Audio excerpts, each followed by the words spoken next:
Hello বন্ধুরা, welcome to my channel. এখন কথা বলবো এশিয়া কাপে ভারত পাকিস্তান ম্যাচ নিয়ে। পাকিস্তানের বোলিং নিয়ে যেন ছেলে খেলা করলো অভিষেক ও গিলরা। 6 উইকেটে জয় ভারতের। চিন্তা ফিল্ডিং আর মিডল অর্ডার নিয়ে আবারও হার সলমনদের। ম্যাচের কিছুটা সময় চাপে পড়লেও পাকিস্তানের বিরুদ্ধে সুপার 4-এ জিততে অসুবিধা হলো না ভারতের। অভিষেক শর্মা ও শুভমন গিলের দাপুটে ব্যাটিংয়ে জিতিয়ে দিল ভারতকে। তো বন্ধুরা, এরকমই সব খেলার খবর প্রতিনিয়ত জানতে হলে চ্যানেলটিকে অতি শীঘ্রই লাইক, কমেন্ট, সাবস্ক্রাইব করতে ভুলো না।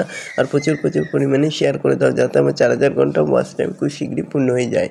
কথা দিয়েছিল ভারতবাসীকে একটা সুন্দর রবিবার উপহার দেবেন। কথা রাখলেন সূর্যকুমার যাদব। ব্যাট হাতে তিনি খুব বেশি কিছু করতে পারেননি, তার খুব একটা করার দরকারও পড়েনি। শুভমন গিল ও অভিষেক শর্মা এই দুই অস্ত্রই ফের ঘায়েল পাকিস্তান। এশিয়া কাপের গ্রুপ পর্বে বা সুপার 4 ছবিটা একই থাকলো। দুবাই স্টেডিয়ামে পাকিস্তানের বিরুদ্ধে 7 বল বাকি থাকতে ম্যাচ জিতে যায়। গ্রুপ পর্বে সলমান আলী আগাদের ব্যাটিংয়ের যে দুরবস্থা ছিল তার থেকে অবশ্য এখন একটু উন্নতির চোখে পড়ল। তবে কুলদীপ যাদব, অভিষেক শর্মারা একাধিক সহজ ক্যাচ মিস না করলে অনেক আগেই গুটিয়ে যায় পাক ব্যাটিং।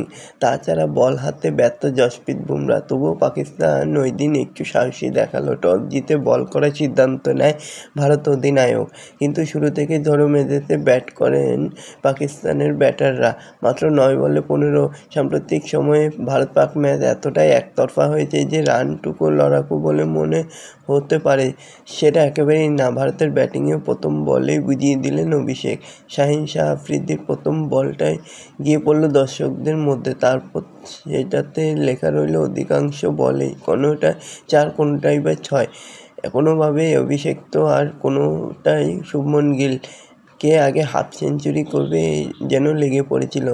তবে শুভমন গিল আউট হওয়ার পরে সূর্যও দ্রুত ফিরে যায়। তিনি হয়তো একটু ধরে খেলতে পারতেন, কিন্তু রানের গতি কমাতে চাননি। অভিষেকও একই পদ্ধতি অনুসরণ করে আউট হলেন।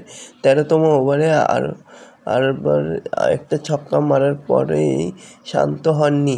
তবে এবারে গুগলিটা ঠিকমতো ধরতে পারেনি। 74 রানের মাথায় হ্যারিস শ্রফের হাতে ক্যাচ দিয়ে বসেন। ভারত একাধিক ক্যাচ মিস করলেও পাকিস্তান সেটা করেনি।